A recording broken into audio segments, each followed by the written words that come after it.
Okay, so I don't think it's any secret that I love trains. And I love long trains. So when I bought the PyBricks Infinity Loop and Bridge, I started having issues with decoupling. And I had even gotten comments before asking me about how do you not have issues with decoupling and things like that, or pull such long trains. And at that point, I had not have an issue. So let's go ahead and let's do some tests. So this is the full train. We have 10 wagons and lots of containers on there. So we're starting to build up a little bit of weight because that's one of the things. I only do 6 wide trains for the most part. So that's another reason that weight normally isn't much of an issue for me. As far as pulling the weight, I'm using PyBricks. So I have dual motors on the lead locomotive. Let's go ahead and get that connected. And I also, thanks to a member of our community and our Discord, Ampersand, we have the distributed power update, as I call it, at least. So I'm able to have the lead locomotive send commands to a follower and combine that power. So this is running dual motors as well. So you can see it goes just fine. Oh, let's spin around here and let's see how it does going up the incline. This is the curved side, so it's probably even harder. You can definitely tell it's gonna slow down. And then there we go. We've just left the rest of the cars behind. So I'm going to nice and easy back this back around. So what I have here are magnets that I bought from Amazon, and they're sticking together, of course. So originally I reached out to Joey, aka Brick Trains, because I knew that he ran magnets on his trains, basically just placing them between the couplers. He sent me a link to the ones he used, but they just looked a little thick to me. These are the ones I ordered. I will have a link to these in the description. They're not sponsored, not an affiliate link. I'm not really a big Amazon fan, but I still order stuff from them. So I started with this, which is a kind of multi-set. So it came with 3 different sizes. You got these small ones here, medium ones, and then the larger ones. And I actually kind of tried all 3 to see which would work best. We can actually kind of try that. Let's we'll just pull some cars around.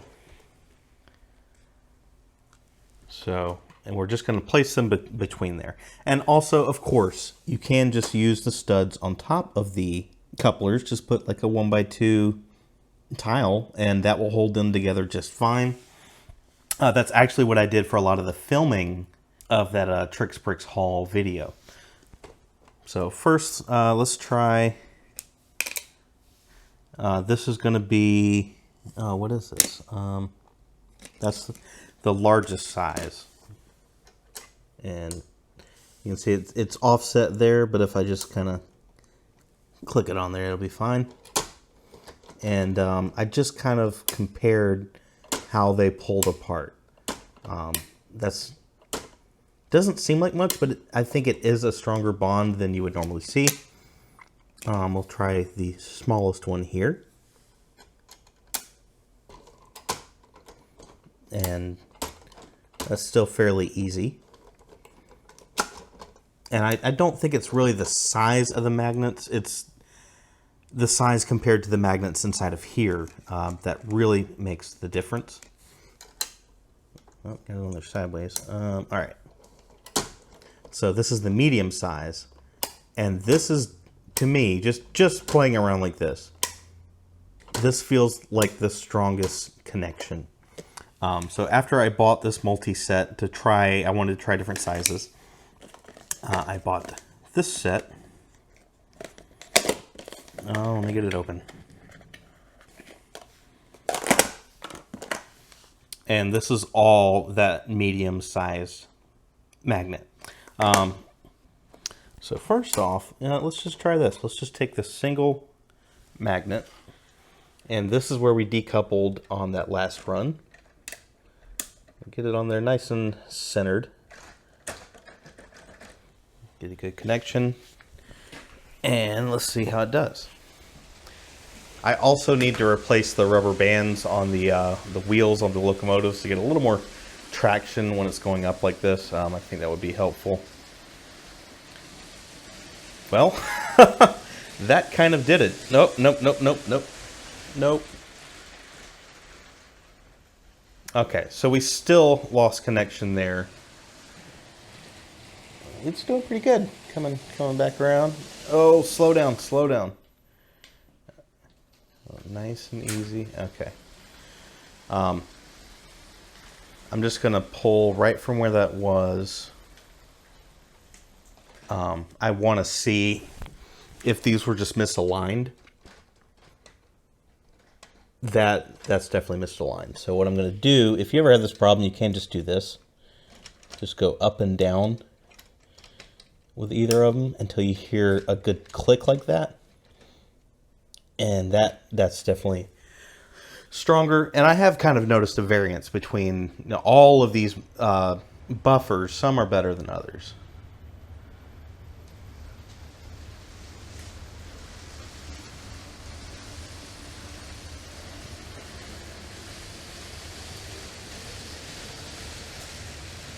So that seemed to have done it.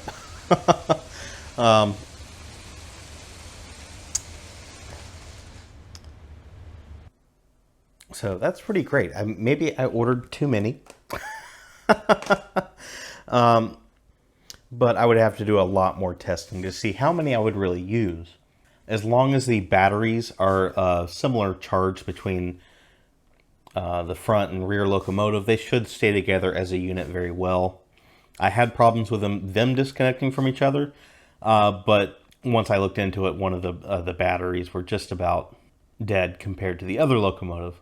Really, if you are running distributed power like this, I would recommend having swapping the batteries at the same time, using them together, those kind of things to make sure one's not pulling harder than the other and all that stuff. I mean, I've been using this PyBricks script a ton and haven't really had any problems yet, but we'll see what comes in the future.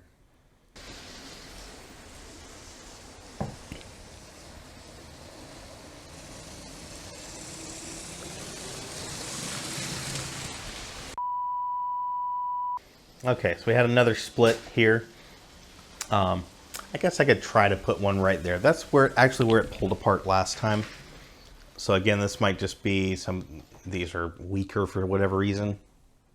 But really, I mean, you could just put it between all of them. It's not like they really get in the way too much or anything like that. Let's see how that does.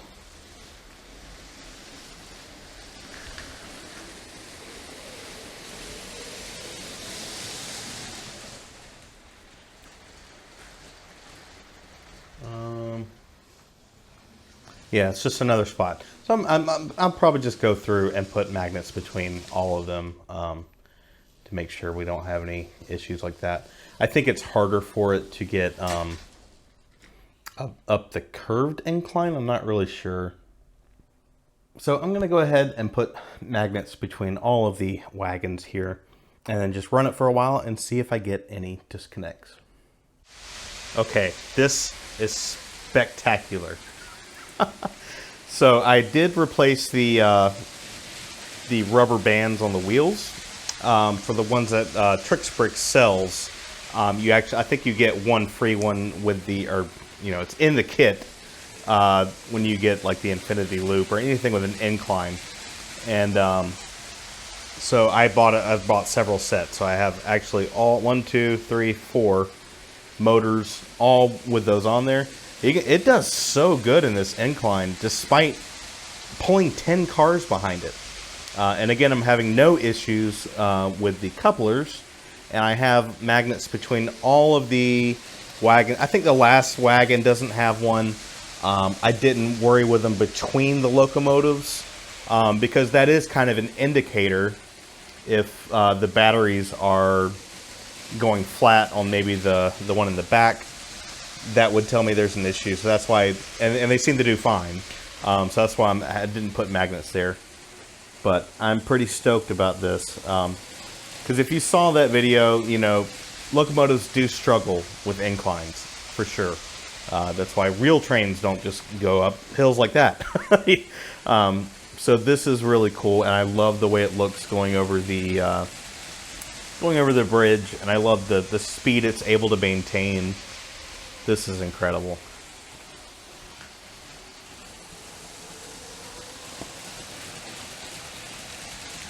So I'm going to go ahead and shut it down. I think this is a resounding success.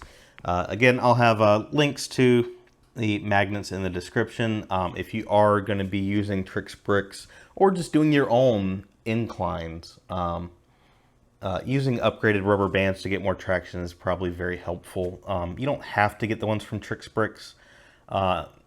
In my case, it was kind of worth spending the extra few dollars because I want to give people my opinion on those specific ones that come with the incline kits, or you can buy them separately.